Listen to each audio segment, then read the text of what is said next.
बरसों से बंद चर्च के बाहर एक कुत्ता तेजी से भौंक रहा था।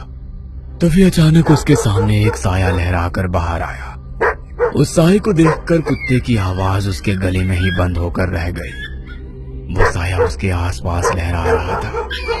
अचानक हवा में उस साये के साथ उड़ता हुआ वो कुत्ता उस चर्च के भीतर दाखिल हो गया। उसके भौंकने की आवाज अभी भी आ रही थी। कुछ देर के बाद हवा में उड़ता हुआ उसका शरीर वापस बाहर आया। इस बार उसके शरीर में प्राण नहीं थे। उसका पूरा शरीर सफेद था। मनाली शहर के बाहर एक पुराना चर्च बरसों से बंद था। उसके आसपास कोई भी नहीं जाता। कुछ दिनों के बाद कॉलेज के बच्चों की एक ट्रिप मनाली घूमने आई थी। रात के वक्त कॉलेज के कुछ बच्चे अपने टीचर को बिना बताए होटल से बाहर निकल गए। अरे यार, ये लोग तो हमें नर्सरी के बच्चों की तरह ट्रीट कर रहे हैं। ऐसे घूमने में क्या मजा आएगा। और नहीं तो क्या, यहाँ जाना है वहाँ नहीं जाना है, ऐसे करो वैसे करो, खाने का टाइम हो गया, सोने का टाइम हो गया। सोचा था लड़कियों के साथ मौज मस्ती करेंगे, मगर लड़कियों को तो दूसरे होटल में ठहरा दिया। यहाँ अकेले दीवारों के साथ सर फोड़ो। अब होटल से निकलने के बाद क्या करना है बताओ। करना क्या है, चलो ऐसे ही रोड पर घूमेंगे। तीनों दोस्त बातें करते हुए सुनसान सड़क पर चले जा रहे थे। कुछ दूर चलने के बाद वे लोग उस चर्च के बाहर पहुंच गए। देख, ये चर्च कितना सुंदर लग रहा है। हाँ, सुंदर तो है, मगर ऐसा लग रहा है कोई यहाँ आता जाता नहीं है। शायद कोई पुराना चर्च है। अंदर चलकर देखते हैं। अंदर जाकर? अरे नहीं नहीं, अभी रहने देते हैं, कल सुबह आएंगे। अरे कल सुबह? कल तो हमारे साथ प्रोफेसर वगैरह सब रहेंगे। वे लोग हमें खुद से दूर नहीं जाने देंगे। अभी चलते हैं ना, रात या दिन क्या फर्क पड़ता है। हाँ, वैसे भी हम लोगों के पास मोबाइल में टॉर्च तो है। बोरिंग सी ट्रिप में थोड़ा सा एडवेंचर हो जाएगा।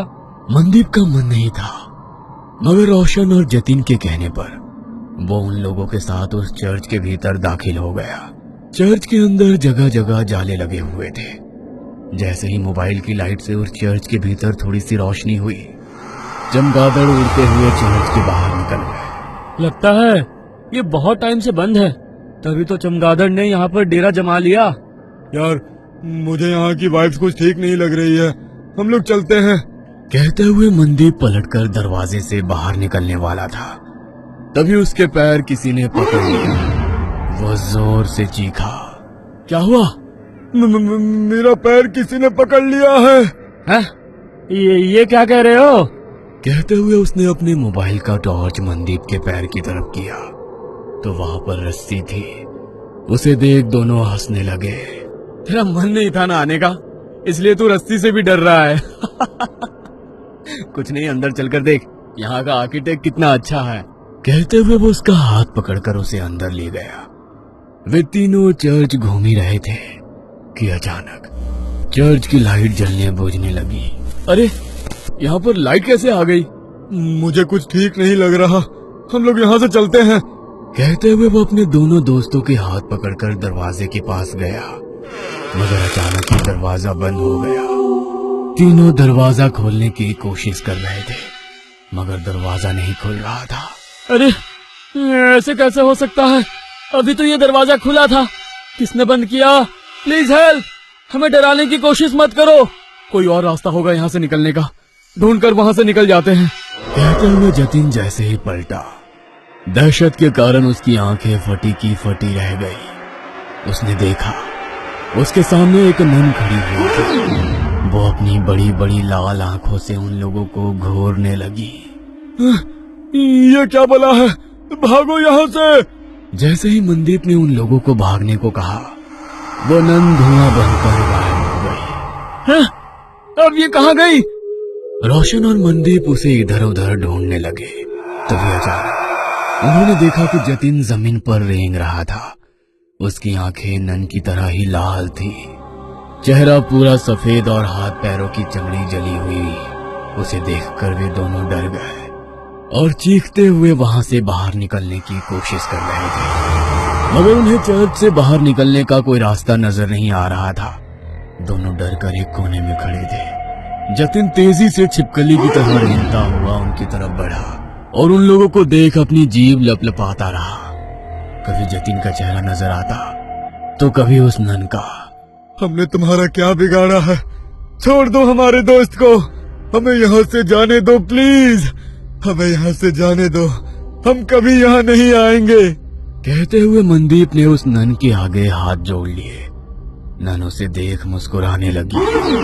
उस नन ने मनदीप का हाथ पकड़कर उसे अपनी ओर खींचने की कोशिश करी, मगर मनदीप के हाथ में गुरुद्वारे का पवित्र कड़ा था।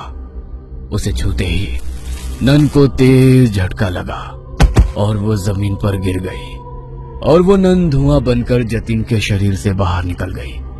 जतिन बेहोश जमीन पर पड़ा था। रोशन उसको होश में लाने की कोशिश करने लगा। जतिन, जल्दी उठ जा, हमें यहाँ से निकलना होगा।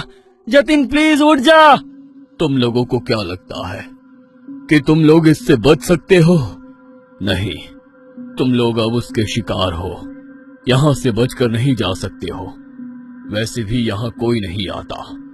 यहाँ गलती से कोई जानवर भी आ जाता है तो वो उसे नहीं छोड़ती। फिर तुम लोग तो इंसान हो, तुम लोगों का मरना तय है। मगर ना जाने क्यों मुझे आज ऐसा लग रहा है कुछ अलग होने वाला है। फादर कुछ और कह पाते, उसके पहले ही उसने रोशन का गला पकड़ लिया। उसकी सांसें घूटने लगी। वो कातर नजरों से मनदीप की तरफ देखकर चिल्लाकर बोला, मनदीप, चले जाओ यहाँ से, भागो। तुम्हारे पास गुरुद्वारे की पवित्र शक्ति है, ये तुम्हें कुछ नहीं कर सकती है। भाग जाओ। मैं तुमको छोड़कर कहीं नहीं जाऊंगा। मैं कह रहा हूँ ना, तुम चले जाओ यहाँ से, चले जाओ। रोशन बार बार उसे जाने के लिए कह रहा था, मगर नन की पकड़ उसके गले पर तेज हो गई। उसके नाखूनों से उसके गले में गड्ढा हो गया। गले से बहते हुए खून को वो नन जीभ लंबी कर कर चाटने लगी।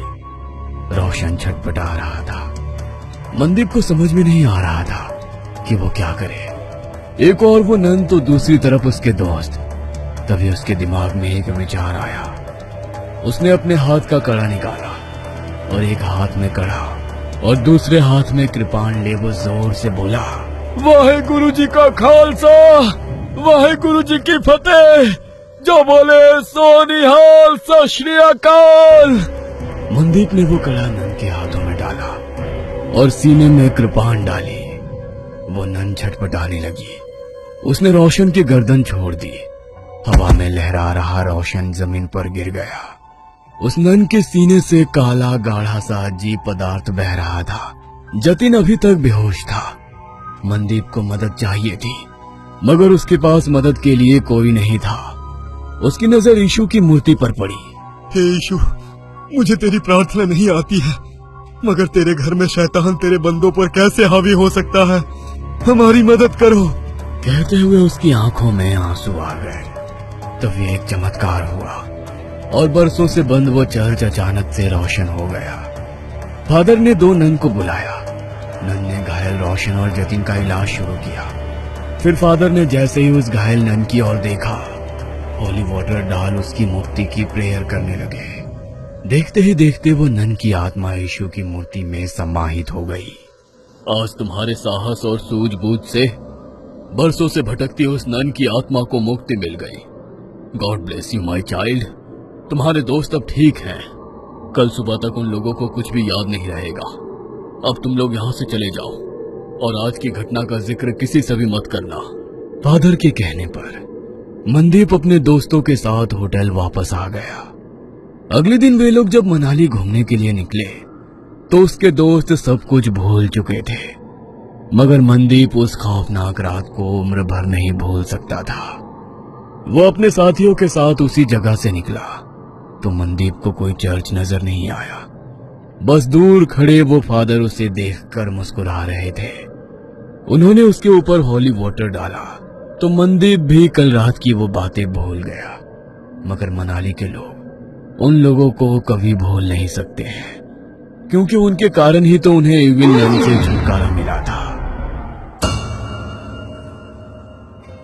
ये कहानी आपको अच्छी लगी हो तो हमें सब्सक्राइब करें, हमारा इंस्टाग्राम और फेसबुक पेज जरूर फॉलो करें।